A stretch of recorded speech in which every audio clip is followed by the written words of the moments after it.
नमस्कार. प्रबंधभूमी महाराष्ट्र न्यूज वाहिनीमध्ये मी सुनील बेलदार आपणा सर्वांचं आज पुन्हा एकदा स्वागत करतो. आज आपल्यासोबत नाशिक शहरातील गांगुर्डे हॉस्पिटलचे संचालक आदरणीय अनिकेत गांगुर्डे सर आहेत. सर, आपलं प्रबंधभूमीमध्ये स्वागत आहे. नमस्कार सुनीलजी. नमस्कार सर्वांना. सरांबद्दल सांगायचं म्हटलं की सर असतील किंवा सरांचे वडील असतील, या दोघांनी मिळून शून्यातून विश्व निर्माण केले.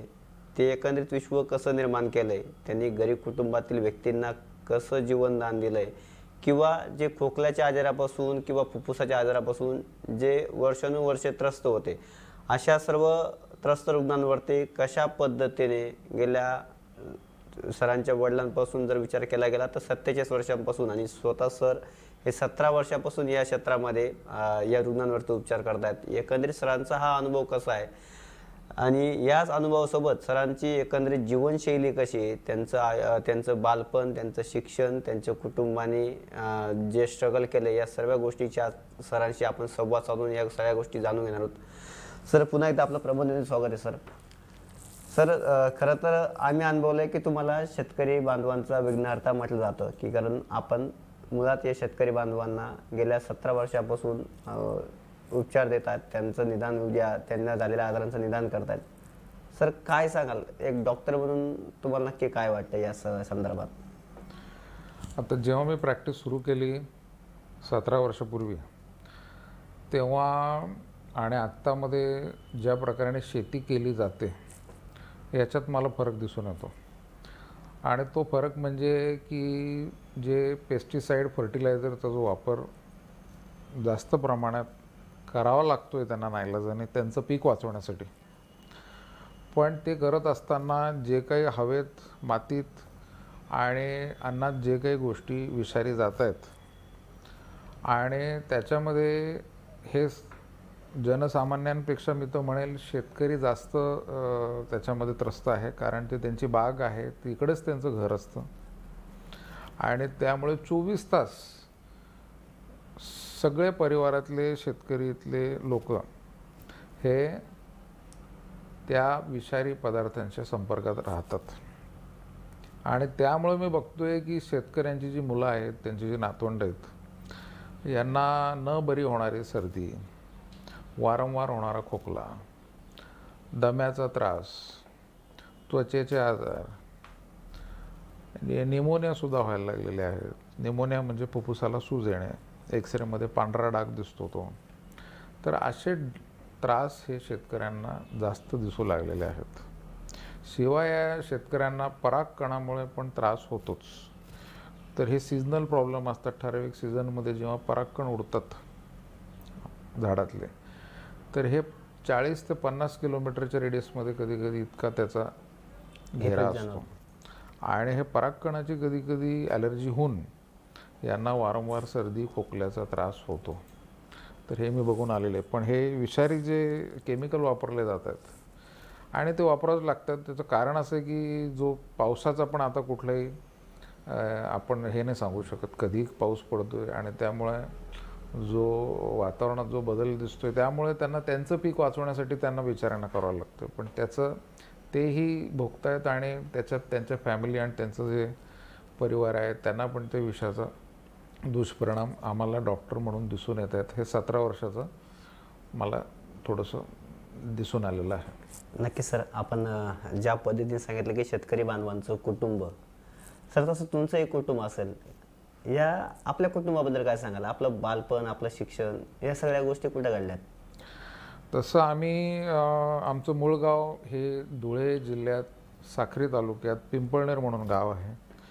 तर तिथलं आमचं मूळ गाव माझ्या आजोबांचं. आणि माझे वडील हे माझ्या फॅमिलीमध्ये पहिले डॉक्टर झाले आणि 1978ला त्यांनी MD पूर्ण केलेलं आहे आणि ते नाशिकला आले. नाशिकला आलेले असताना असं लक्षात आलं की हे पहिले नाशिकमधले फुफ्फुसाच्या रोगाचे तज्ज्ञ डॉक्टर होते. तोपर्यंत फुफ्फुसाचा तज्ज्ञ डॉक्टर असा नाशिकमध्ये किंवा उत्तर महाराष्ट्रात असा कन्सेप्टच नव्हता. आणि त्यांनी मागच्या 43 वर्ष त्यांनी काम केलेलं आहे. आणि प्रामुख्याने नाशिक जिल्हा आणि आजूबाजूचे जे जिल्हे आहेत त्याच्यामध्ये त्यांनी TBचं काम त्यांचं मोलाचं काम होतं. आणि त्याचबरोबर त्यांनी अतिशय गरीब पेशंट, की जसं तुम्ही म्हणाले की पैसे पण नाही आहेत, अशा पेशंटना त्यांनी त्यावेळेला वाचवलेलं आहे. ते अजूनही ॲक्टिव्ह प्रॅक्टिस करतात. अजूनही त्यांची संध्याकाळची OPD असते आणि इथे गंगापूर रोडला आम्ही दोघंही मिळून सर्व प्रकारचे पेशंट, म्हणजे अगदी पैसे नसले तरीसुद्धा, पैसे कमी असले तरीसुद्धा आम्ही त्यांना काहीतरी करून एक मधला मार्ग काढून पूर्ण बरं करण्याचा प्रयत्न करत असतो. सर आपण बोललात की वडील धुळ्याचे, तुमचं मुळगाव शिरपूर, हो. आईचं माहेर मुंबईचं, हो. मग या दोघांच्या मध्ये नाशिकच का?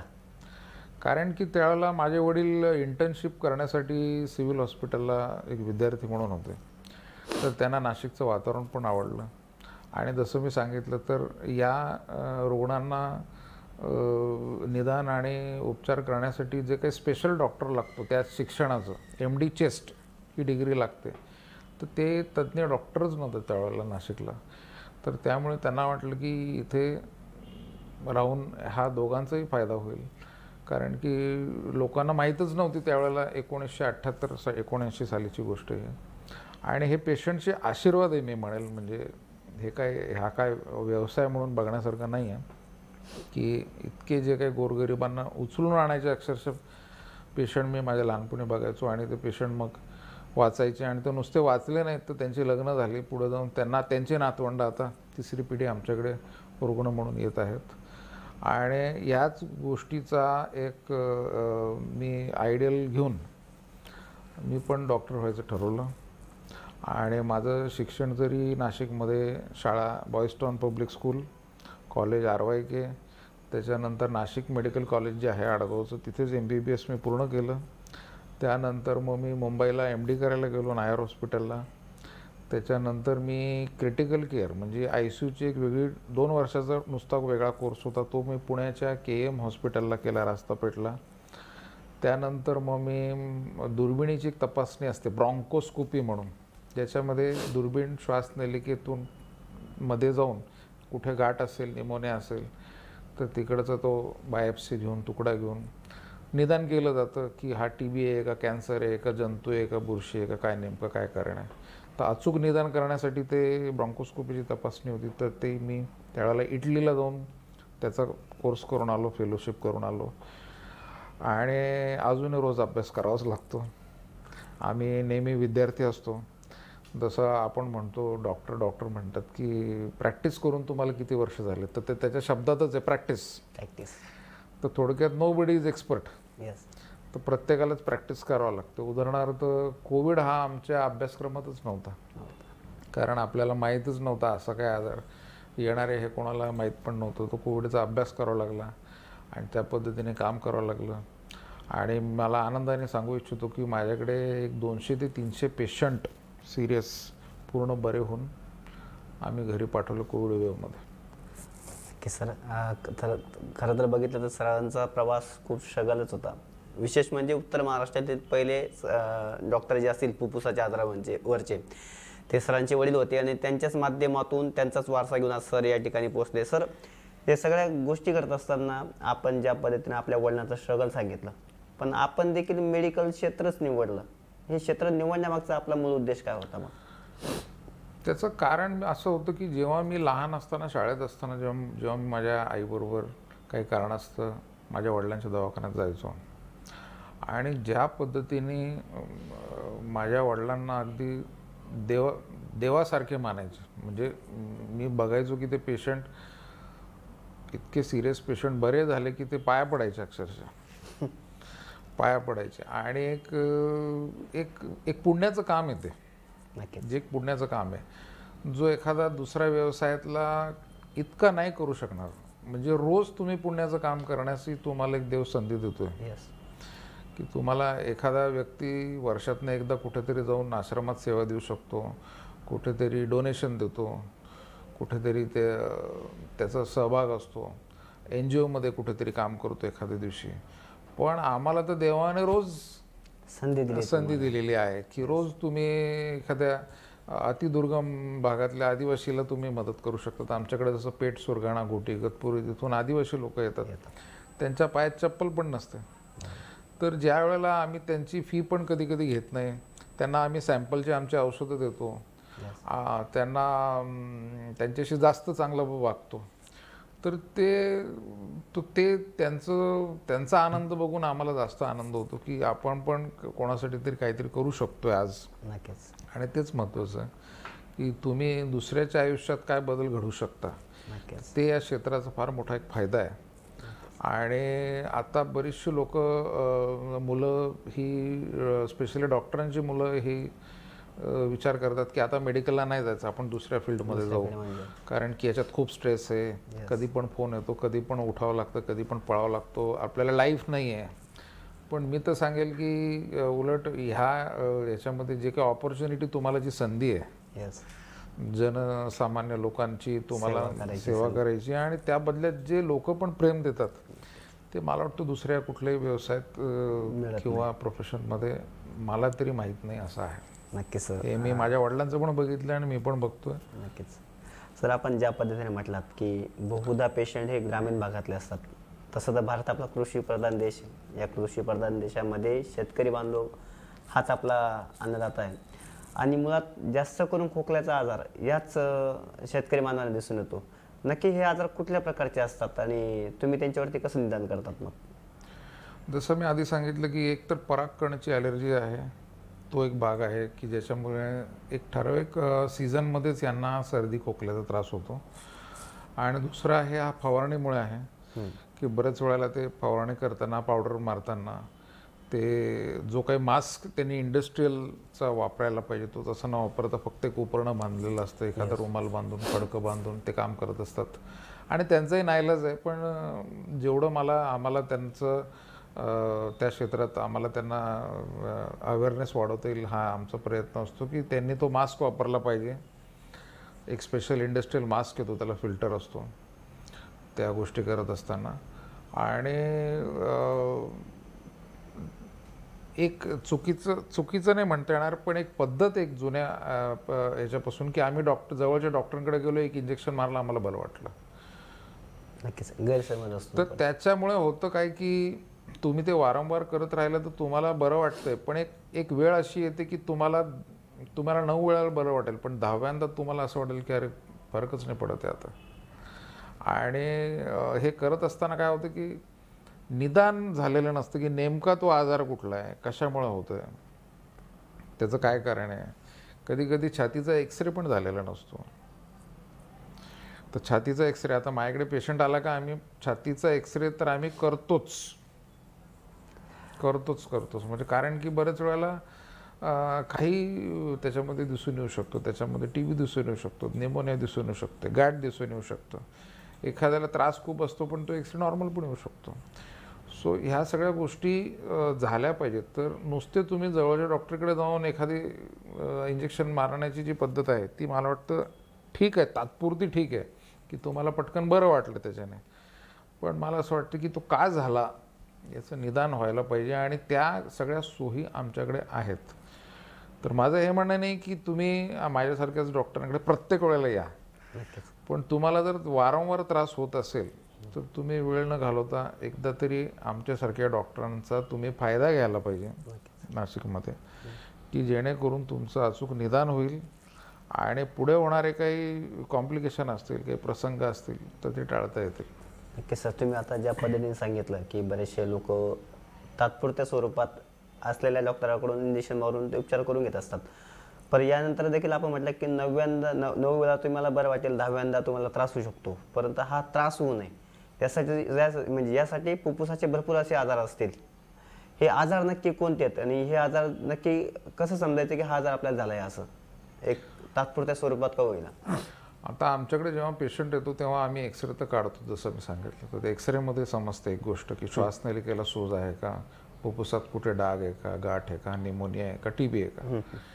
दुसरी गोष्ट, आमची एक प्रश्नावली आहे, तर त्या प्रश्न जेव्हा आम्ही विचारतो, एक 17-18 प्रश्न आहेत, तर त्याच्यामध्ये आमच्या लक्षात येतं की हे ॲलर्जीचा प्रॉब्लेम आहे की हा इन्फेक्शनचा प्रॉब्लेम आहे का, हा कधी कधी काही गोळ्यांचा साईड इफेक्ट असतो, की उदाहरणार्थ एखाद्या पेशंटला BP आहे आणि BP मध्ये तो ॲटेनॉल गोळी घेतोय किंवा लोसार्टन नावाचं ते औषध आहे ते घेतोय, समजा बीपीची गोळीच्या स्वरूपात तो घेतोय, तर ती बीपीची गोळी काय करते कधी कधी, की सगळ्या गोळ्या नाही, एक ठराविक गोळ्या मी म्हणतो की त्या गोळ्या काय करतात की बीपी तर कंट्रोलमध्ये आणतात, बरोबर. पण जे श्वासनलिका असतात त्या श्वासनलिकेची रुंदी कमी करतात. ओके.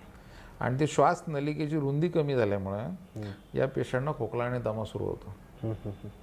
आणि बरेच वेळा आम्ही ते त्यांना खोदून खोदून विचारल्यावर कळतं की ती कुठली गोळी आहे, काय आहे. ती गोळी आम्ही मागवतो, व्हॉट्सॲपवरून फोटो मागवतो आणि मग आम्ही त्यांना सांगतो की ही गोळी बदलून टाका, तुमचा प्रॉब्लेम सॉल्व्ह होईल. बरोबर. सर, आपण काही वेळापूर्वी सांगितलं की कोविड काळात आपण खूप साऱ्या पेशंटवरती उपचार देखील केलेत आणि ते आज सुखरूप आहेत. परंतु बऱ्याचशा लोकांचा असा गैरसमज आहे की त्यांनी रेमडेसिवीर घेतलं होतं. रेमडेसिवीर जे कोविडवरती काही अंशिकाने प्रभावी एक उपचार त्यावेळी केला गेला होता, परंतु त्याचे साईड इफेक्ट आत्ता लोकांना जाणवत आहे. मग हा लोकांवरचा गैरसमज आहे की खरंच ते दुष्परिणाम जे असतील ते रेमडेसिवीरचे किंवा चांगले परिणाम असतील हे आता लोकांना अनुभवायला मिळत आहे. याबद्दल काय सांगाल? कोविडच्या काळात काय झालं की शास्त्रज्ञांना आणि डॉक्टरांना वेळच नाही मिळाला, कारण की हा आजार येणार होता हे कोणालाच त्याची पूर्वकल्पना नव्हती. त्यामुळे असं काही इंजेक्शन रेडीच नव्हतं की चला हे रेडी, हे आलं हे देऊ. जसं आता मलेरिया झाला आपण औषध देऊ शकतो, TB झाला औषधं देऊ शकतो, निमोनिया झाला औषधं देऊ शकतो, तसं कोविडचं काहीच पूर्वकल्पना नव्हती. आणि जी औषधं आधी होती इतर आजारांसाठी ती शास्त्रज्ञांनी पटकन वापरून बघितली की त्याचा काय फायदा होतोय का. तर त्यांच्या शास्त्रज्ञांना असं लक्षात आलं की ते त्याच्याने जीव वाचवू शकतात, कारण तेव्हा जीव वाचवण्याचा हा पहिला उद्देश होता. त्याचे साईड इफेक्ट होतील का नाही होतील हा दुसरा पार्ट, हा दुसरा आहे. तो पेशंट तर वाचला पाहिजे, तो जिवंत तर राहायला पाहिजे, ते साईड इफेक्ट अनुभवायला. तर त्यामुळे आपल्याला माहिती की खूप लोकांनी जगभरात त्यांचा जीव गमावला, पण जे वाचले आणि त्याच्यामध्ये आम्ही सुद्धा डॉक्टर लोक होतो. मला पण कोविड झाला आहे, मी स्वतः रेमडेसिवीरची इंजेक्शनं घेतलेली आहेत. माझ्या वडिलांना कोविड झाला आहे, त्यांनी सुद्धा स्वतः रेमडेसिवीरची इंजेक्शनं घेतली आहेत. आम्हाला कुठलाही साईड इफेक्ट झालेला नाही. आम्ही अतिशय व्यवस्थितपणे काम करतो आहे, कुठला थकवा नाही का काय, कोणाला जे होत आहे ते खोकला जातच नाही वगैरे वगैरे काही काही लोकांना होतो आहे. पण त्याचा जो कारण आहे त्याचं कारण म्हणजे तो व्हायरल इन्फेक्शन त्यांना अशा पद्धतीने झालं की ते व्हायरल इन्फेक्शनने बऱ्याचशा लोकांना डायबिटीस करून टाकला. आता डायबिटीस केला म्हणजे रेमडेसिवीरने डायबिटीस केला का, नाही, ते प्री डायबिटिक होते. प्री डायबिटिक म्हणजे डायबिटीसच्या आधीची स्टेज होती. Okay, first stage. हा, ज्याच्यामध्ये शुगर नॉर्मल असते पण डायबिटीसची सुरुवात झालेली असते, त्याला प्री डायबिटीस म्हणतात. आणि अशानं जेव्हा कुठलंही व्हायरल इन्फेक्शन, कुठलंही जोरदार इन्फेक्शन होतं सिव्हिअर, तीव्रतेचं जास्त, अशानं डायबिटीसमधून पुढच्या स्टेजमध्ये जातो आणि मग त्यांना डायबिटीस होतो. पण त्यांचा गैरसमज झाला की तो रेमडेसिवीरमुळे झाला. पण मी ही गोष्ट मान्य करतो की रेमडेसिवीरमुळे नाही पण कोविडमुळे बऱ्याचशा लोकांचे खोकले अजूनही बरे झालेले नाही आहेत, त्यांना अजूनही दम लागतोय, अशक्तपणा जाणवतोय. तर अशा पेशंटना आम्ही काही वेगळ्या पद्धतीने काही व्यायाम करून घेतो, त्यांच्या आहारामध्ये काही बदल सुचवतो आणि त्यांना काही औषध उपचार अशा पद्धतीने करतो की जी त्यांची स्थिती होती ती परत त्यांना मिळावी, या उद्देशाने आम्ही त्यांना नक्कीच मदत करतो. नक्कीच सर. सर, आपण आता हा कोविडचा विषय निघाला म्हणून सांगतो. कोविड काळात खूप साऱ्या डॉक्टरांना चांगला अनुभव आला, काहींना वाईट देखील अनुभव आला. आपल्या आयुष्यातला कुठला असा चांगला अनुभव होता एक की तो आजही आपल्या लक्षात आहे, आणि किंवा असा कुठला वाईट अनुभव आहे की तो आजही आपण अनुभवता? चांगले अनुभव तर रोजच येतात. आमच्या प्रॅक्टिसमध्ये चांगले अनुभव रोजच असतात आणि चांगले अनुभव हेच असतात की जेव्हा एखादा दुर्गम भागातला अगदी लहान खेड्यातला पेशंट येतो आणि त्याचं निदान झालेलं नसतं आणि तो खूप फिरून आलेला असतो, आणि अशा पेशंटचं जेव्हा आम्हाला निदान मिळतं आणि ज्या वेळेला तो बरा होतो तर त्यावेळेला नुसता मी नाही तर माझी सगळी टीम, आमचे RMO डॉक्टर, आमचे सिस्टर्स, आमची सगळी टीम, आम्ही आणि सगळी फॅमिली, आम्ही सगळेच इतके इन्वॉल्व झालेलो असतो की मी जरी माझ्या घरी गेलो तर आई माझ्या विचारत असते की अरे ते ICUच्या पेशंटचं काय झालं, ती बरी आहे ना. तर एक प्रकारे ते आमचे कुटुंबच असते, एक एक्सटेंडेड फॅमिलीच आहे. माझे स्टाफ म्हणा, माझे पेशंट म्हणा, हे आमचे फॅमिली मेंबर सारखेच आहे. आणि मी नेहमी माझ्या स्टाफ मेंबरला पण सांगत असतो की हा व्यक्ती आपला वडील आहे, आपला भाऊ आहे. नक्कीच. ह्याच्यानेच तुम्ही अँगलनेच बघायचं आहे की त्यांना आपल्या हॉस्पिटलमध्ये ॲडमिट असताना कुठलाही त्रास नको व्हायला. बरोबर.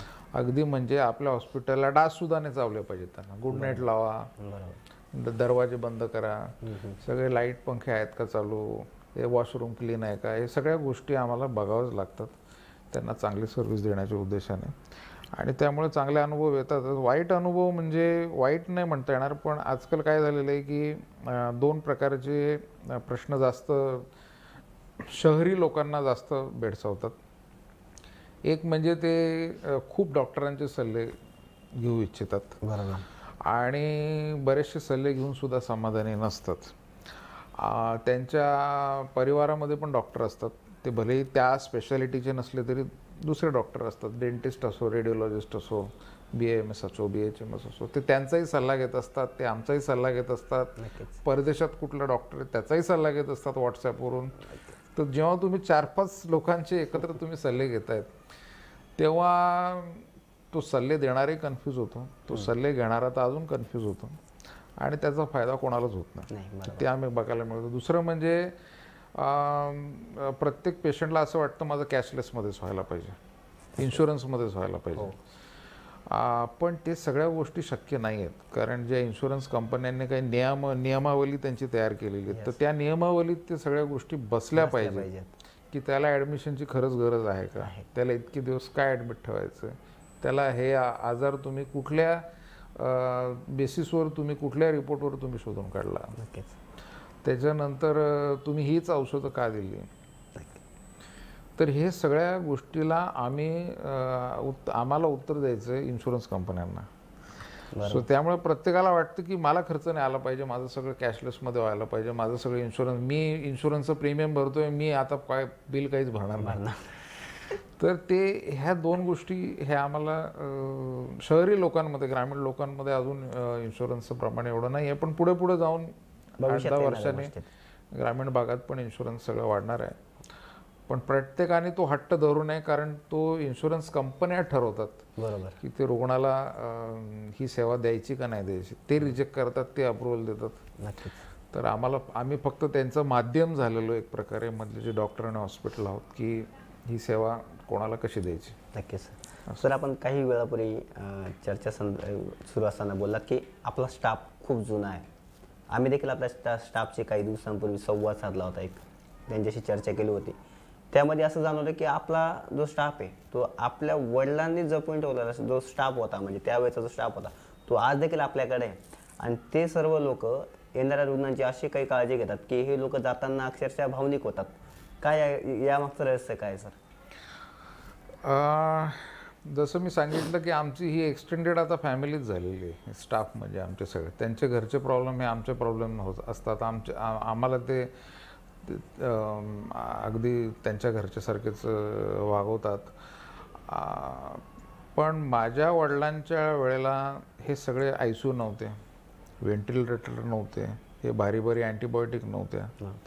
आणि तरीसुद्धा माझ्या वडिलांनी आणि त्यांच्याबरोबर करणारे जे कर्मचारी होते, जसे आता हे पवार डॉक्टर झाले, आमचे ठाकरे डॉक्टर झाले, DK डॉक्टर झाले, तर यांनी अक्षरशः म्हणजे कुठलेही अत्याधुनिक सुविधा नसताना सुद्धा त्यावेळेला पेशंटचा जीव वाचवलेला आहे.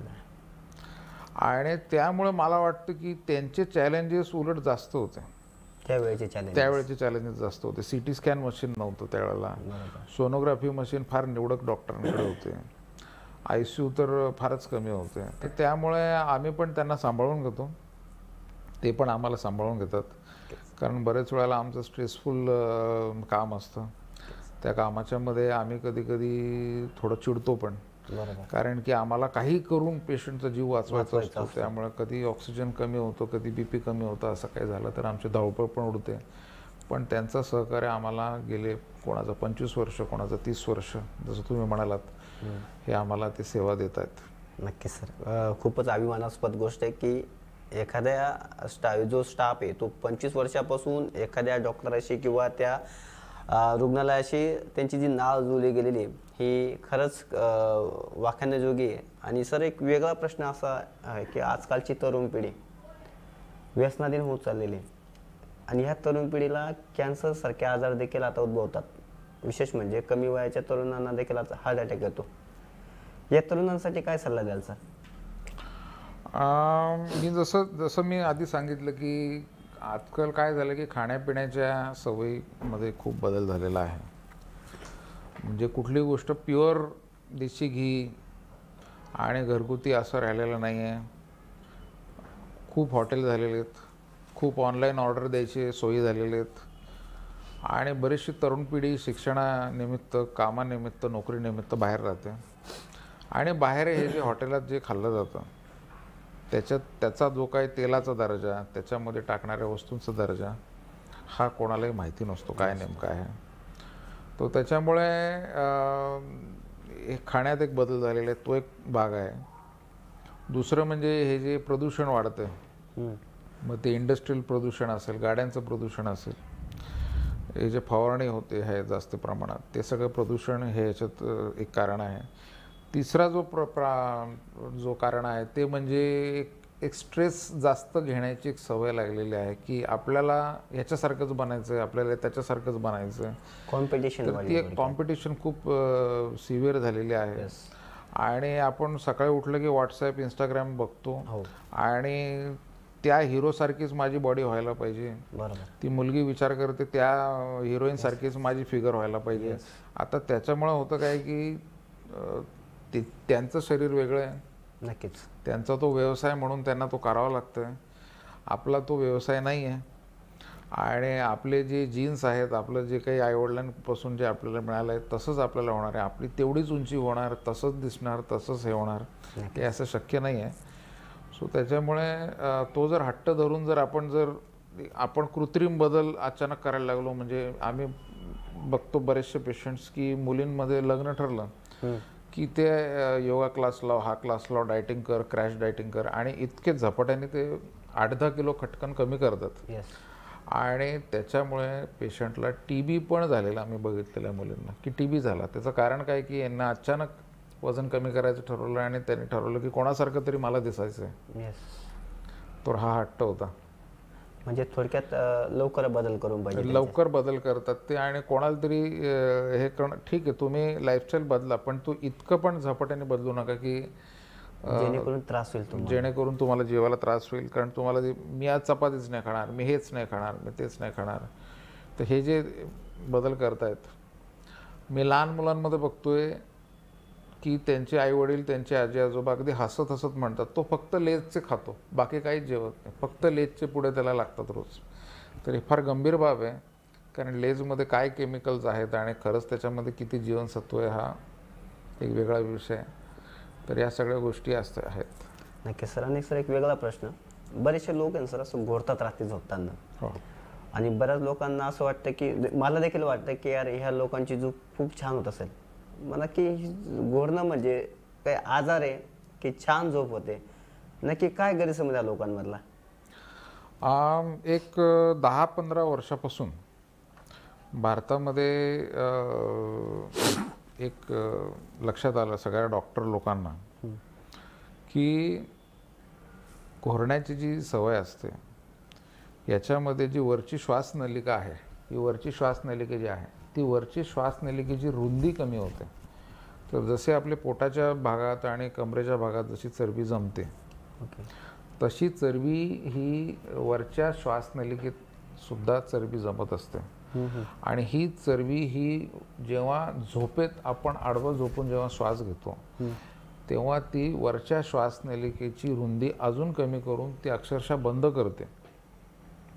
आणि ती श्वासनलिका बंद झाल्यावर चोकिंगसारखं होतं आणि काही सेकंडांसाठी श्वास पूर्णतः बंद होतो. त्याला ॲपनिया म्हटलं जातं. आणि ह्या श्वास असे जर एका झोपेत हे 200 वेळेला, 400 वेळेला, 300 वेळेला असे जर बंद होत राहिले तर लवकरच जाऊन ह्या रुग्णांना बीपीचा त्रास होतो सुरू. आणि तो बरेचसे बीपीचे औषधं देऊन सुद्धा कंट्रोलमध्ये येत नाहीत. दुसरी गोष्ट, या पेशंटना डायबिटीस होतो. तिसरं किडनीचा प्रॉब्लेम होतो. आणि 14 म्हणजे यांना पॅरालिसिस आणि हार्ट अटॅक येतो.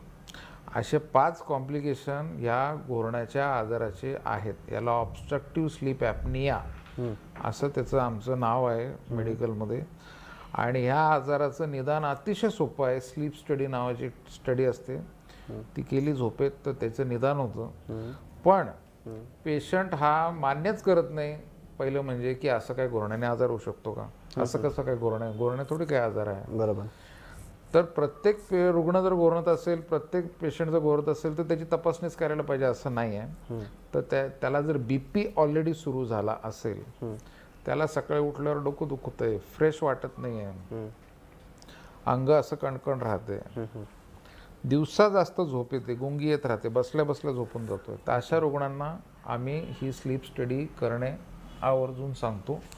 आणि ते उपचार पण आहेत, त्याला योग्य ते उपचार आहेत. आणि तो जर उपचार वेळेवर घेतला तर पुढे येणारे जे मोठे संकट आहेत, जसं मी सांगितलं, BP, हार्ट, पॅरालिसिसचा अटॅक, शुगर, किडनी, हे 5 प्रॉब्लेम्स तुम्हाला टाळता येऊ शकतात. किंवा जर ते लवकर येणार असतील तर त्यांना पुढे आपण ढकलू शकतो ते त्रास. आणि बऱ्याच वेळेला अँजिओप्लास्टी, अँजिओग्राफी, बायपास सर्जरी, या सगळ्या गोष्टी टळतात. नक्की सर, तुम्ही आता एक महत्त्वाचा विषय काढला सर, की एका घोरण्याच्या आजारापासून म्हणजे जे घोरतात त्याच्यापासून तुम्हाला 5 आजार जे मोठे आहेत, क्रिटिकल आहेत, ते उद्भवू शकतात. मग हे आजार जे आहेत ते फुफ्फुसाच्या रिलेटेड आहे सगळे सर. हो. मग ही फुफ्फुसाची कार्यक्षमता जी असते ते मोजण्याचं काही मशीन असतं का, किंवा मग याच्यावरती मशीन जर असेल तर मग याच्यावरती आपण कसं उपचार करतो नक्की या फुफ्फुसावरती? फुफ्फुसाची कार्यक्षमता मोजण्यासाठी आता आमच्याकडे 2 मशीन आहेत सध्या आमच्या हॉस्पिटल. एक मशीन आहे स्पायरोमेट्री नावाचं मशीन आहे, आणि दुसरं एक ऑसिलोमेट्री नावाचं मशीन आहे. आता ह्या मशीनमध्ये काय होतं की रुग्णाला एक जोरात श्वास घ्यायचा असतो आणि जोरात त्याने हिसका देऊन त्याला फुंकर मारायची असते त्या मशीनच्या सहाय्याने. आणि त्याच्यामध्ये मग कॉम्प्युटरवर एक ग्राफ येतो, तर ग्राफचा आकार असतो, तर त्या आकारावरून पण आम्हाला कळतं की त्याला कुठला आजार आहे, त्याला दम्याची सुरुवात आहे का, फुफ्फुस त्याच्या वयाप्रमाणे, त्याच्या याच्याप्रमाणे काम कसं करते ते आम्हाला कळतं. दुसरी गोष्टी त्याच्यात बरेचसे आकडे येतात, त्या आकड्यांवरून पण आम्हाला कळतं की कसं ते काम करते फुफ्फुस. त्याच्यानंतर वाफ देतात, आम्ही वाफ देतो औषधाची. ती औषधाची वाफ दिल्यानंतर आम्ही परत ती टेस्ट करतो. त्याच्यावर कळतं की आम्हाला ह्या पेशंटला ओढायची औषधं, जी पंपाची औषधं जी आहेत दम्याची, ती द्यायची गरज आहे का, त्याच्यामध्ये डोसमध्ये काय बदल करायचा का. तर या सगळ्या गोष्टींचा आमचा अभ्यास हे फुफ्फुसाची कार्यक्षमता मोजणाऱ्या मशीनमधून करता येते. सर, आपल्या मशीनबद्दल आपण खूप छान माहिती दिली सर. मग आपल्या हॉस्पिटलमध्ये अशा कुठल्या सुविधा आहेत की आपण त्या रुग्णांवरती उपचार करून त्यांचं निदान करतो, किंवा मग अशा कुठल्या अजून काही नवीन टेक्नॉलॉजी आहे का आपल्याकडे की आपण त्याच्या माध्यमातून या रुग्णांवरती उपचार करतो आणि ते त्यातून बरे होतात? जसं मी सांगितलं की ब्रॉन्कोस्कोप म्हणजे दुर्बीण. आता ती जेव्हा आपल्याला एक्सरेवर एखादा डाग दिसतोय तेव्हा मग पुढची स्टेप असतात की CT स्कॅन काढला जातो. मग CT स्कॅनमध्ये तो डाग अजून व्यवस्थित दिसतो, त्याच्या आजूबाजूला कुठे काही गाठी आहेत का, काय आहेत का, श्वासनलिका कशा आहेत, रक्तवाहिन्या कशा आहेत, बरगड्या कशा आहेत, हे त्याचाच अभ्यास होतो CT स्कॅनमध्ये. मात्र त्या CT स्कॅन हे नाही सांगत आपल्याला की तो TB आहे का, तो कॅन्सर आहे का, तो बॅक्टेरियामुळे झालेला आहे की तो बुरशीमुळे झालेला आहे, हे तो CT स्कॅन नाही सांगत. तो CT स्कॅन फक्त वर्णन करून सांगतो रिपोर्टमध्ये की हे असं असं दिसतंय. आता त्यामुळे आम्हाला काय करायचं आहे की समजा आता जर मला CT स्कॅनवर किंवा एक्सरेवर मला असं वाटलं की हा TB आहे, आणि मी जर TBचा इलाज सुरू केला आणि जर तो कॅन्सर असेल तर, जर तो बुरशीचा आजार असेल तर माझं निदान चुकलं, माझा उपचार चुकला, आणि प्लस त्याला आता TBच्या औषधांचे साईड इफेक्ट होणार, कारण TB नसताना मी TBचे औषध दिलेले. तर ह्या सगळ्या चुकीच्या गोष्टी होऊ नयेत, एरर होऊ नयेत, म्हणून आम्ही काय करतो की पेशंटची दुर्बिणीची तपासणी करतो. आता यामध्ये पेशंट जागा असतो, त्याला लोकल बुल दिले जाते, आणि त्याला ऑपरेशन थिएटरमध्ये आम्ही त्याला पेशंट जागा असतानाच नाकातून त्याला एक नळी, बोटा एवढी नळी असते, ती नाकातून घशातून स्वरयंत्रातून मोठ्या श्वासनलिकेतून ज्या भागात CT स्कॅनमध्ये तो आजार आहे तिथपर्यंत आम्ही ती घेऊन जातो. त्याच्या पुढे लाईट असतो, त्याच्या पुढे कॅमेरा असतो, त्याच्यामधून सगळी रेकॉर्डिंग होते. त्याच्यामध्ये आम्हाला डायरेक्टली दिसतं कुठे सूज आहे का, कुठे गाठ आहे का, कुठे बुरशीसारखं दिसतंय का, कुठे निमुळती झाली आहे का श्वासनलिका, या सगळ्या गोष्टी आम्हाला दिसून येतात. आणि जर आम्हाला काही वाटलं तिथे काहीतरी वेगळी गाठसारखं आहे तर आम्ही तिथला तुकडा तोडतो. आमच्याकडे तो बायोप्सी फोर्सेप असते वेगळी, त्याच्याने तो पकडतो, तो तुकडा तोडतो. असे 3-4 तुकडे काढून आम्ही तपासणीला पाठवतो. या सर्व तपासण्या आता नाशिकमध्ये होतात, मुंबईला पाठवायची गरज पडत नाही. नाशिकला त्यातले तज्ज्ञ डॉक्टर उपलब्ध आहेत. आणि 3 दिवसात ते 4 दिवसात निदान होऊन जातं की हा TB आहे, हा कॅन्सर आहे, हा बॅक्टेरिया आहे, की ही बुरशी आहे. बरोबर. आणि 3-4 दिवसात रिपोर्ट आले की त्याप्रमाणे त्याचा उपचार सुरू होतो. जसा उदाहरणार्थ माझ्याकडे एक राजस्थानहून पेशंट आला होता आणि त्यांना डायबिटीस होता. त्यांना मोठा डाग होता जो TB सारखाच दिसत होता. CT स्कॅनमध्ये अनेक ठिकाणी उल्लेख होता की TBच वाटतोय म्हणून. TBचा उपचार राजस्थानच्या डॉक्टरांनी सुरू केला. मात्र तरी त्याचा ताप आणि खोकला जात नव्हता. 2 महिन्याचा खोकला आणि ताप.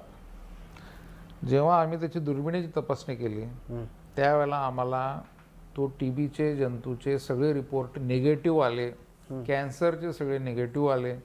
पण त्याच्यामध्ये आम्हाला एक दुर्लभ असा एक जंतू त्याच्यामध्ये सापडला, जो जंतू आम्ही कधीच आम्हाला कुठल्याही रुग्णामध्ये सापडला नव्हता.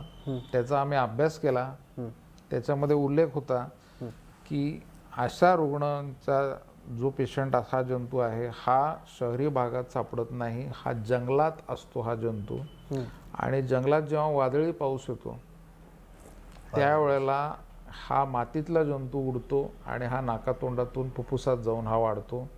ज्या वेळेला तुम्ही एक्सरे CT स्कॅन कराल तेव्हा त्याचा जो डाग आहे हा TBच्या आजारासारखाच दिसतो. असा ते पूर्ण ते आमच्या अभ्यास टेक्स्टबुकमध्ये सगळं मेन्शन होतं, सगळं लिहिलेलं होतं. मग आम्ही त्याला परत रुग्णाला जाऊन विचारलं की तू जंगलाच्या भागात कधी गेला होता का, तिकडे पाऊस पडला होता का. तर त्यांनी सांगितलं की मी शहरात राहतो, माझा जंगलाशी संबंध नाही. मात्र मी नक्सली भाग जे आहे छत्तीसगडचे तिथे मी तिथलं जे काही लागणारे जे आर्मीचे जे लोक आहेत त्यांना सप्लाय करणारे जे त्यांचे युनिफॉर्म, त्यांचे कपडे, त्यांना लागणारे जे काही गोष्टी ते सप्लाय करायला काही कारणाने जंगलात गेलो होतो. आणि तिकडे वादळी पाऊस आला एक दिवशी आणि त्याच्यानंतर मला ताप आला आणि मला ते सगळं मॅच झालं. आणि त्याची औषधं आम्ही ते दिलं. त्याचा उपचार फक्त एक गोळी होती. ती गोळी 10 दिवसाचा कोर्स दिला की तो निमोनिया पूर्णच्या पूर्ण गेला. जर त्याला मी पण TBचं औषध देत बसलो असतो तर त्याला फक्त आणि फक्त TBच्या औषधाचे साईड इफेक्टच होत राहिले असते. तर हा जो फायदा झाला तो माझ्याकडे असणारी जी दुर्बीण आहे, जसं तुम्ही म्हणाला की तुमच्याकडे काय आहे नेमकं सुविधा काय, तर ती सुविधा आहे म्हणून ते करता आलं. नक्कीच सर. तुम्ही निमोनियाचा एक मोठा विषय काढला की एक अत्यंत दुर्मिळ आजार जो जंगलात जाऊन त्या व्यक्तीला झाला आणि तो तसा दिसत होता, तो TB सारखा आजार दिसत होता. सर रेमडेसिवीर घेतल्यामुळे बऱ्याच लोकांना निमोनिया होतो असा एक गैरसमज आहे आणि त्या लोकांना आजही म्हणजे आजच्या परिस्थितीनुसार ICUची गरज पडते, व्हेंटिलेटरची गरज पडते. हे कितपत सत्य आहे सर? नाही, रेमडेसिवीरचा त्याच्यात काहीच संबंध नाही. म्हणजे तो विषयच नाही आहे. रेमडेसिवीरचा काहीच संबंध नाही. पण हे जे व्हायरल इन्फेक्शन्स जे होत असतात, व्हायरसेस जे असतात, तर हे दरवर्षी हे नवीन व्हायरसेस त्याच्या स्वतःमध्ये बदल करतात आणि ते दरवर्षी येतात. एक ठराविक सीझनला ते येतात. बरोबर. आणि आपल्याकडे भारतात हा सीझन आहे, हा पावसाळ्याच्या आजूबाजूचा सीझन आहे. जोरात पाऊस पडला, वादळी पाऊस पडला की लोकांना व्हायरल इन्फेक्शन होतात. सर्दी, खोकला, अंगदुखी हे असे त्यांचे त्रास असतात. आणि या व्हायरल इन्फेक्शन हे वारंवार ज्यांना होत आहेत, उदाहरणार्थ तुम्ही म्हणाले की निमोनिया पण होतोय त्यांना, तर अशांनी दरवर्षी वॅक्सिन आहे उपलब्ध. ते फ्लूचं वॅक्सिन आहे, इन्फ्लुएन्झा वॅक्सिन आम्ही म्हणतो. ते जर घेतलं दरवर्षी तर त्यांना जे काही सारखे जे व्हायरल इन्फेक्शन होणार आहेत त्याचं प्रमाण कमी होतं. जर एखाद्याला समजा उदाहरणार्थ 5 वेळा होतंय वर्षातनं, तर त्याला 1 वेळेला होईल. भलेही ते शून्य नाही होणार, तर त्याची तीव्रता कमी होईल. म्हणजे त्याला जर ऍडमिट करायची वेळ येते दरवर्षी, तर त्याला कदाचित तो गोळ्यांवरच बरा होईल. त्याला जर 5 वेळा होतं तर ते एकाच वेळेला होईल. तर त्याची तीव्रता पण कमी होईल, त्याची फ्रिक्वेन्सी कमी होईल. पण एकदम शून्य नाही होणार की त्याला होणारच नाही सर्दी खोकला असं नाही होणार. असं नाही, बरोबर. सर्दी खोकला आणि जे बारीक बारीक आजार आहेत मला पण होतात, आम्हाला डॉक्टरांना पण होतात. पण त्याच्यावर पटकन उपचार करणे, पटकन निदान करणे, बरं होणे आणि कामाला लागणे. सर तुम्ही खूप छान विषय काढला. सर टीबीचा जो आजार आहे तो बहुतांश ग्रामीण भागातील लोकांमध्ये खूप वेळा दिसून येतो. हे टीबीच्या आजाराचे काही प्रकार आहेत का असे काही की ज्याच्यामुळं त्या शेतकरी बांधव असेल, बरोबरील कुटुंबातील व्यक्ती असतील यांच्यावर त्याचा जास्त दुष्परिणाम होतो. आणि आम्ही असंही देखील अनुभवलं आपल्याच रुग्णांच्या माध्यमातून त्या व्यक्तींवरती आपण मोफत उपचार करून त्यांना घरी देखील सोडलं आहे. काय याचा मागचा उद्देश आहे सर? टीबीचं असं एक वाक्य आहे, माहिती म्हणून सांगतो की नख आणि केस सोडलं तर प्रत्येक अवयवाचा टीबी होऊ शकतो. म्हणजे डोळ्याचा टीबी होऊ शकतो, त्वचेचा होऊ शकतो, हाडाचा होऊ शकतो, गर्भपिशवीचा होतो, लिव्हरचा होतो, आतड्यांचा होतो, तर हे तर गाठीचा होतो. बरोबर. तर हे सर्व प्रकारचे टीबीचे पेशंट हे आम्ही यांचं निदान करून उपचार करत असतो. त्याच्यामध्ये प्रामुख्याने फुफ्फुसाचा टीबी आणि जो गाठीचा टीबी आहे, बरेच वेळेला इकडे गाठी येतात, मानेत इकडे गाठी येतात, त्याला आपण टॉन्सिल म्हणतो. नाही, हे लिम्फ नोड म्हणून गाठी असतात ह्या. तर ते असतात आपल्या शरीरात, पण त्यांची साईज वाढते आणि ते हाताला लागू लागतात. नाहीतर ते इतके लहान असतात की ते अगदी बारीक एखाद्या बाजरीच्या दाण्यासारखे असतात की ते हाताला लागत नाहीत. तर जेव्हा मोठ्या दिसू लागतात अशा काही गाठी, तर अशा वेळेला आम्ही तपासणी करून त्याचं निदान करतो की हा टीबी आहे का कॅन्सर आहे. बरोबर. आणि जर तो टीबी असेल तर मग त्याचा प्रकार काय आहेत. जसं तुम्ही म्हणाले टीबीचे पण प्रकार आहेत की ड्रग सेन्सिटिव्ह आणि ड्रग रेजिस्टंट. ड्रग सेन्सिटिव्ह म्हणजे तुम्ही टीबीचे कोणतेही 4 औषधं द्या आणि ते टीबीचे जंतू मरून जातील, त्यांचा नायनाट होईल. पण काही ड्रग रेजिस्टंट असतात की ज्याच्यामध्ये काही औषधांना हे जंतू जुमाडणार नाही आहेत, काही औषधांना. तर अशांचा आम्ही अभ्यास करून मग कुठले त्यांना द्यावेत, कुठले चालतील, त्याचे साईड इफेक्ट पण नाही व्हायला पाहिजे त्या औषधाचे, त्याचा काळ किती ठेवायचा, कालखंड किती ठेवायचा त्या उपचाराचा, ते कसे द्यायचे, त्याचे डोसेस कसे द्यायचे. तर ह्या सगळ्या गोष्टींचा अभ्यास असतो. आणि टीबी हा इतका सोपा नाही आहे, जरी वाटत असेल कुठल्याही डॉक्टरांना सुद्धा की टीबी झाला, हे औषध घ्या, हे कोर्स घ्या आणि बरा होतो. तर तो इतका सोपा नाही आहे. कारण तो इतका सोपा असता तर आतापर्यंत तो मला वाटतं भारतासारख्या देशामध्ये तो पूर्ण नाही त्याचा हे झाला असतो. तो जसा बाकीचे काही आजार, आपल्या पोलिओसारखे आजार जसे कंट्रोलमध्ये आलेत, तसा टीबी अजूनही कंट्रोलमध्ये येत नाही आज भारतासारख्या देशात. त्याचं कारणच आहे की हा जंतू खूप चतुर आहे. आणि आपण किती औषधं चांगली दिली तरी तो काही ना काहीतरी वाट काढतो आणि तो त्याचा प्रसार होऊ देतो. नक्कीच. थोडक्यात सांगायचं म्हटलं की मेडिकल सायन्स पाहिजे थोडं सोपं नाही, की ह्या मेडिकल सायन्समध्ये रोज एक नवीन आव्हान असतं, प्रत्येक गोष्ट एक नवीन शिकायला भेटते किंवा आपण विद्यार्थी म्हणूनच ती गोष्ट ॲक्सेप्ट करत असतो. सर, बऱ्याच लोकांचा गैरसमज असा आहे की सकाळी उठल्यानंतर ना त्यांना छातीचा त्रास होतो. म्हणजे उदाहरणार्थ माझी छाती कधी कधी दुखते, तर मला असं जाणवतं की मला एक तर अटॅक येईल किंवा मला आतमध्ये छातीमध्ये पोटामध्ये माझ्या फुफ्फुसाला सूज असली पाहिजे. नक्की हे काय कारण असलं पाहिजे सर की सकाळी उठल्यानंतरच तो त्रास जाणवतो? आता छातीत जेव्हा आपलं दुखतं तेव्हा छातीमध्ये आपल्या काय काय अवयव आहेत हे पहिले माहिती पाहिजे. सगळ्यात पहिलं म्हणजे बरगडे असतात बाहेर, ठीक आहे. त्याच्यामध्ये मग फुफ्फुस आहे, डाव्या बाजूला आणि इथे सेंटरला हृदय आहे. आता छातीत दुखतं म्हणजे मला हार्ट अटॅक आला असेल आणि पटकन आपण ECG काढतो, तो ECG नॉर्मल येतो, ठीक आहे. आता नॉर्मल ECG म्हणजे तुम्हाला हार्टचा प्रॉब्लेमच नाही आहे असं पण नसतं, त्याला पण लक्ष ठेवावं लागतं. बरोबर. पण जर तुम्ही हाताने दाबून बघितलं आणि जर तिथे जर तुम्हाला दुखलं, जसं हाताने दाबला दुखलं, तर ते मग हृदयाचे फुफ्फुसाशी संबंधित नसू पण शकते. याचा अर्थ बरगडीचं दुखणं आहे. आता बरगडीचं जे दुखणं असतं, मग आपल्या काही झोपेत काही झालं असेल किंवा काय मुका मार लागला असेल. जसं माझ्याकडे काल एक रुग्ण होतं की ते पिकनिकला गेले आणि ते तिथे कबड्डी खेळले आणि कबड्डी खेळताना त्यांना काही नाही जाणवलं, पण दुसऱ्या दिवसापासून त्यांना छातीत दुखू लागलं आणि त्यामुळे ते अनेक डॉक्टरांकडे गेले आणि त्या सर्व डॉक्टरांनी सांगितले की तुमची अँजिओग्राफी करा, तुम्हाला हार्टचाच प्रॉब्लेम आहे. त्यांनी 2दा अँजिओग्राफी आधी केलेली आहे. त्यांनी सांगितलं की माझी अँजिओग्राफी नका करू तिसऱ्यांदा, बरोबर, कारण माझं सगळं हार्ट बघून झालेलं आहे अनेक वेळेला. ECG 4-5 झालेले आहेत ते पण सगळे नॉर्मल आहेत आणि CT स्कॅन झालेले आहेत, त्याच्यात फुफ्फुसाचा पण आजार कुठला नाही आहे. हां तर त्यामुळं मग शेवटी निदान कुठलं राहतं तर बरगडीचं निदान. बरोबर. तर तुम्ही म्हणाला तसं भीती असते की हार्ट अटॅक असेल का, फुफ्फुसाचा आजार असेल का, पण हे दोन गोष्टी जर बघितल्या आणि तर उरतं काय की बरगड्यांची सूज. आता बरगडीची सूज ही काय 1-2 दिवसात जाणारी गोष्ट नसते, नाही. कारण बरगड्यांना आरामच नाही. बरोबर. बरगड्यांचं काम आहे की श्वासोश्वासामध्ये मदत करणे. आता मी हे नाही म्हणू शकत की मी आज श्वास नाही घेणार, आज मी सुट्टी आहे, मी आज पाणी नाही पिणार चालेल, मी आज माझा उपवास आहे 2 दिवस चालेल, पण मी 5 मिनिटं श्वास घेणार नाही असं मी नाही करू शकत. आणि त्यामुळे बरगड्यांना जन्मापासून मृत्यूपर्यंत कंटिन्युअस त्यांना श्वासोश्वास घ्यायच्या क्रियेमध्ये त्यांचा सहभाग राहणार आहे. आणि त्यामुळे बरगड्यांची सूज जायला कधी कधी महिना घेते. तर याचा कालावधी आणि तीव्रता कमी करण्यासाठी आम्ही त्यांना मदत करतो. आणि आमच्याकडे असे अनेक रुग्ण येतात की ज्यांना हार्ट अटॅक आहे असं वाटतं.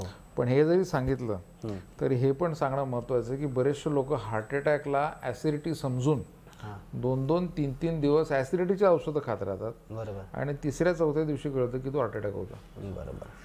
तर एखाद्याला जर ॲसिडिटीच बरी होत नाही आहे आणि छातीचा त्रास होतोय तर अशांनी ECG, एक्सरे, CT स्कॅन, रक्ताच्या तपासण्या आणि वेळ आली डॉक्टर जेव्हा म्हणतात तुम्ही ॲडमिट राहा ऑब्झर्वेशनला, तेव्हा जर रुग्ण म्हणाला नाही मी विचार करेल, मी आजच्या दिवस घरी जाऊन बघतो, मी हे करून बघतो, आणि मग अचानक आपल्याला बातमी येते की घरी काहीतरी घटना घडली, बरोबर, तर अशा वेळेला गपचूप डॉक्टरांचं ऐकायचं असतं.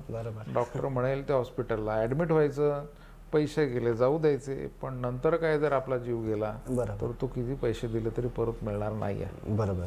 सर एक वेगळा प्रश्न या सगळ्यातून, लहान बालक असं नवजात बालक, या बऱ्याचशा बालकांना मेडिकल सायन्स सांगतं की फुफ्फुसाचे आजार असतात, या लहान बालकांवरती आपल्या हॉस्पिटलमध्ये कुठले उपचार होतात? तसं आमचं जी काही डिग्री आहे ती इतक्या नवजात बालकांचे आम्ही रुग्ण बघत नाही. आम्ही शाळेत जाणारी जी मुलं आहेत साधारण जे 10 ते 15 वर्षाची मुलं आहेत त्या रुग्णांना मात्र आम्ही बघतो. आणि त्यांच्यामध्ये असं लक्षात येते की त्यांना ॲलर्जीचा त्रास खूप जास्त प्रमाणात होतो, ॲलर्जीचा त्रास. आणि त्यांचा खोकला नुसता साधा खोकला नसतो, तर त्यांना दम्यातच अटॅक येतो डायरेक्ट. त्याचं कारण असं की त्यांचे श्वासनलिका ऑलरेडी बारीक असतात, आधीच बारीक असतात, आणि त्याच्यामध्ये जर सूज आली तर ते अजून त्यांची रुंदी कमी होते आणि त्यांना श्वास घ्यायला त्रास होतो. मग त्यांना वाफ द्यावं लागते, सारखं ॲडमिट द्यावं लागते, सारखं अँटीबायोटिक पण द्यावं लागते. पण मी त्यांच्या पालकांना हेच सांगतो की अँटीबायोटिक तुम्ही स्पेशली लहान मुलांना, मोठ्यांना तर कमी द्यायचेच आहेत, पण लहान मुलांना तर अँटीबायोटिकचा वापर हा कमीत कमी केला पाहिजे. बरोबर. अगदी खूपच गरज असेल तरच करावा. जसा पांढऱ्या पेशी वाढलेत रिपोर्टमध्ये, किंवा काही डाग दिसतोय, किंवा तापच जात नाही आहे, तर करायलाच पाहिजे. पण बऱ्याच वेळेला आम्ही बघतोय की शहरामध्ये पण आम्ही बघतोय की थोडं काय झालं की तो रुग्ण डायरेक्टलीच मेडिकलच्या दुकानात जातो, तो म्हणतो मला गोळ्या द्या, आणि मेडिकलचा जो केमिस्ट आहे तो डॉक्टरांचं प्रिस्क्रिप्शन नसताना सुद्धा तो डायरेक्ट अँटीबायोटिक देऊन टाकतो. उदाहरणार्थ ॲझिथ्रोमायसिन जे आहे, ॲझिथ्राल, ॲझी या ज्या गोळ्या आहेत यांचा जास्तीत जास्त आपल्या देशात खप हा मेडिकलचे जे केमिस्ट आहेत हे डायरेक्ट देतात. हे अलाउडच नाही ॲक्च्युली कायद्याने. आणि त्या गोळीचा उपयोग पण होत नाही, कारण त्या गोळीचा जर उपयोग झाला असता तर सर्व रुग्ण मेडिकलच्या दुकानात जाऊन त्यांनी गोळ्या घेतल्या असत्या आणि ते बरे झाले असते, ते कशाला आमच्याकडे आले असते. बरोबर. तर ते तसं नाही आहे. तर त्याचा ते चांगलं औषध, त्यामुळे ॲझिथ्रोमायसिन निकामी होऊन गेलेलं आहे. कारण आमच्या शास्त्रामध्ये असं आहे की तुम्ही कोणतंही औषध गरज नसताना जर तुम्ही त्याचा जास्त उपयोग केला गरज नसताना तर ते निकामी होऊन जातं, ते रेजिस्टंट होऊन जातं. बरोबर. आणि त्यामुळे आम्ही बघतोय आमच्या रिपोर्टमध्ये की आता बरेचसे अँटीबायोटिक हे रेजिस्टंट होत चाललेले आहेत. रेजिस्टंट म्हणजे ते दिले तरी ते जंतू म्हणतात आम्हाला सवय येऊ द्या, आम्हाला काही नाही होणार, असं झालेलं आहे. तर ते अँटीबायोटिकचा वापर खूप कमी करायला पाहिजे. उदाहरणार्थ मी जेव्हा लहान होतो, जेव्हा तुम्ही लहान होते, आपण अँटीबायोटिक किती खाल्लेत? बरोबर. सर तुम्ही खोकल्याचा विषय काढला. बऱ्याचदा असं होतं की थंडी पडली तरी काही लोकांना खोकला येतो, एसीत बसलं की खोकला येतो, थंड गोष्ट खाल्ली की खोकला सुरू होतो. नक्की खोकल्याचे किती प्रकार सर असे की जेणेकरून लोकांना त्याचा त्रास होतो? आता काही जे रुग्ण आहेत खूप सेन्सिटिव्ह असतात, त्यांना थोडं सुद्धा वेगळं काही वातावरणात बदल झाला तरी चालत नाही. म्हणजे थोडं गरम झालं की लगेच सर्दी होणार, थोडंसं लगेच टू व्हीलरवर बसले लगेच काहीतरी त्रास होणार. तर ह्या सगळ्या लोकांसाठी आम्ही एक आमचं एक इन्स्ट्रक्शनचा कागदच तयार करून ठेवलेला आहे, जो आम्ही प्रत्येकाला देऊन टाकतो की तुम्ही प्रवासात काय काळजी घ्यायची, घरी काय काळजी घ्यायची, तुम्ही खाण्यापिण्यात काय काळजी घ्यायची, ते सगळ्या गोष्टी आम्ही त्यांना सांगतो. त्याचं हा काळजीचा भाग आहे प्रामुख्याने, कारण तुम्ही औषधं शरीरात किती टाकणार शेवटी. बरोबर. आम्ही ॲलर्जीचे औषध देतो, पण ते औषधं जोपर्यंत चालू आहेत तोपर्यंत त्यांना त्याचा फायदा होणार आहे. औषधं बंद झालं की परत त्यांना तो सर्दी खोकला होतो. तर त्यांना एकतर त्यांनी त्यांचंच शोधायचं आहे की त्यांच्या आजूबाजूला काही तशी काही झाडं आहेत का, काही परागकणचा प्रॉब्लेम आहे का. त्याच्यानंतर त्यांचे जे चादरी उशी आहेत त्याच्यावर काही बारीक असे सूक्ष्म किडे असतात, ज्याला हाऊस डस्ट माईट म्हणतात, तर त्यांची कधी कधी ॲलर्जी असते. कधी कधी घरात पाळीव प्राणी आहेत त्यांच्या अंगावर जे किडे आहेत त्याची ॲलर्जी असते. की जसं उदाहरणार्थ आमच्याकडे एक पेशंट होता, त्या मुलीच्या घरी पोपट होता, तो पोपट खांद्यावर टेबलावर अभ्यास करताना इकडे पोपट, तर पोपटाची जी शी आहे त्याच्यावरती बुरशी वाढते. जसं आजकाल कबुतरांचं पण चाललेलं आहे की कबुतरांची जी काही संडास असते त्याच्यावरती ती बुरशी वाढते, ॲस्परजिलस नावाची, आणि त्याची ॲलर्जी होऊन बऱ्याचशा लोकांना तर निमोनिया व्हायला लागलेला आहे. तर हे जे पाळीव प्राणी असतात ते ह्याच्यापासून हे करायला पाहिजे. नंतर जे काही हे अन्न जे काही पीक येतं ते साठवतात, उदाहरणार्थ कांदा वगैरे आहे, तर त्याच्यावर बुरशी वाढते, त्याच्यावर बॅक्टेरिया वाढतात आणि ते घराजवळच असतात ते साठवतो, तर ते उडून घरात येतं आणि त्याच्यामुळे ॲलर्जीचे त्रास होतात. तर ह्या सगळ्या गोष्टी याचं आम्ही त्यांना एक प्रकारे त्यांचं नॉलेज वाढवतो, त्यांना सांगून त्यांचे प्रश्नावली आहेत त्याच्यावर आम्ही हे सगळे प्रश्न विचारतो, हे आहे का. आणि जर ते म्हणाले हो आम्हाला शक्यता वाटते, तर त्याच्यामध्ये आम्ही काही बदल करू इच्छितो. काय उदाहरणार्थ आमच्याकडे ग्रामीण भागातले काही दुकानदार आहेत ज्यांचे फर्टिलायझर आणि पेस्टिसाइडचे दुकान आहेत. ते म्हणतात आम्ही दुकानात गेलो की आम्हाला त्रास होतो, पण आम्ही व्यवसाय नाही सोडू शकत. तो आमचा पिढीजात व्यवसाय, आम्हाला ते फर्टिलायझर आणि ते सगळं विकायचंच आहे. तर मग अशांना आम्ही त्यांना म्हणतो तुम्ही काचेची केबिन करा, त्या काचेच्या केबिनमधून तुम्ही तुमच्या मनुष्याला सांगू शकता की काय आहे ते, तुम्ही कंट्रोल ठेवू शकता. असं काय काय त्याच्यावर उपाययोजना करून तुम्ही काम करू शकता. एखाद्याचं फिरण्याचं काम आहे, टू व्हीलरवर फिरण्याचं काम आहे, त्यांनी उपरणं बांधावं, हेल्मेट वापरावं. तर ह्या अशा गोष्टी आम्ही त्यांना बदल करायला लावतो त्यांच्या लाईफस्टाईलमध्ये, की जेणेकरून त्याच्यामध्ये हा 50% प्रॉब्लेम सॉल्व्ह होतो. आणि जो 50% जो उरतो त्याच्यासाठी ॲलर्जी टेस्टिंग असते. ॲलर्जी टेस्टिंग आम्ही हातावर करतो आणि त्याची हिस्ट्री आधी घेतो, त्याला प्रश्न विचारून त्याच्यानंतर ती हातावर त्याची टेस्ट करतो, त्याचा रिपोर्ट लगेच येतो आणि त्याच्यावर पण उपचार आहे, पण तो उपचार बरेच जास्त काळ चालणारा उपचार आहे. आणि त्याच्याने पण 100% प्रत्येकाला गुण येईलच असं नसतं, पण त्याची जसं मी म्हटलं तीव्रता कमी करता येते, आपल्याला त्याची फ्रिक्वेन्सी कमी करता येते त्रासाची. नक्कीच. मुळात म्हणजे आपण गेल्या तासाभरापासून सरांशी संवाद साधतोय. सरांचा एकंदरीत प्रवास, त्यांचं बालपण, शिक्षण, त्यांनी गोरगरीब जे रुग्ण असतील त्यांच्यावर केलेले उपचार, नंतर जे चांगले अनुभव, वाईट अनुभव, सगळ्या गोष्टी जाणून घेतल्या. सर अजून एक गोष्ट एक महत्त्वाची की आज आपण दिल्लीकडे प्रस्थान करतायत मेडिकल काउन्सिलिंगसाठी. हे मेडिकल काउन्सिलिंगमध्ये कुठल्या गोष्टींवरती चर्चा होणार सर? आमची उद्यापासून नॅशनल एक कॉन्फरन्स होणार आहे. आमचे जे काही आम्ही फुफ्फुसाचे रोगाचे तज्ज्ञ आहोत देशभरातले, हे सगळे आम्ही जमतोय दिल्लीला उद्यापासून. आणि त्याच्यामध्ये नवीन गोष्टी काय आलेल्या आहेत त्याच्यावर एकतर अभ्यास असतो, दुसऱ्या गोष्टी ज्या जुन्या गोष्टी आहेत आणि ज्याच्यावर अजूनही परिणामी उपचार उपलब्ध नाही आहेत किंवा अजून चांगल्या पद्धतीने काय करायचं तो एक अँगल असतो. आणि तिसरं म्हणजे जे नवीन विद्यार्थी म्हणून जे येत आहेत, नुकतेच जे पास झालेले आहेत, एम डी करणारे विद्यार्थी आहे, त्यांचा एक शिक्षणाचा भाग असतो की त्यांना सुद्धा एक प्रकारे एक एक्सपोजर मिळावं की लेटेस्ट काय करायला पाहिजे. आणि जसं मी म्हटलं, डॉक्टर होणं म्हणजे हा रोज अभ्यास करतोय म्हणजे आम्ही विद्यार्थीच असतो. म्हणजे कुठलाही डॉक्टर हे म्हणू शकत नाही की मी परिपूर्ण मी एक्सपर्ट आहे, आता मला काहीच अभ्यास करायची गरज नाही, मला सगळं माहिती आहे असं. तर ते काहीच नसतं, कारण प्रत्येक पेशंट हा वेगळा, प्रत्येक केस हे वेगळे. नक्कीच. सर, एक शेवटचा प्रश्न. भारत हा कृषीप्रधान देश आहे, जसं आपण मगाशी म्हटलो. या कृषीप्रधान देशमध्ये शेतकरी राजा हा आपला अन्नदाता आहे. या शेतकरी बांधवांसाठी काय संदेश द्याल? आज शेतकरी बांधव काम करतायत, ते कष्ट करतायत, त्यांच्यावर इतके संकट येत आहेत. अवेळी पाऊस काय येतो, दुष्काळ काय येतो, त्यांच्या पिकाला कधी भाव मिळत नाही. त्यांचे फार आमच्यापेक्षा 100 पटीने मोठे प्रॉब्लेम आहेत. आम्ही तर फार सुखात आहोत शहरात राहणारे लोक. बरोबर. आणि त्यांच्यामुळे आम्हाला अन्न मिळतं. बरोबर. त्यांच्यामुळे अन्न मिळतं आज. तर त्यामुळे मला असं वाटतं की त्यांनी त्यांची काळजी घेणं फार महत्त्वाचं आहे. कारण ते आपला म्हणजे एक बॅकबोन आहे आपल्या देशाचा. यस. तर त्यामुळे त्यांनी त्यांची काळजीसाठी त्यांनी सगळ्यात पहिले म्हणजे त्यांनी इन्शुरन्स काढावं. माझा पहिला संपला, इन्शुरन्स काढावा. कोणावर काय वेळ येईल हे माहीत नाही. आजकाल छोट्या छोट्या आजारांवर खर्च खूप वाढलेला आहे. तुम्हाला नुसता डेंग्यू झाला तरी खूप खर्च येतो.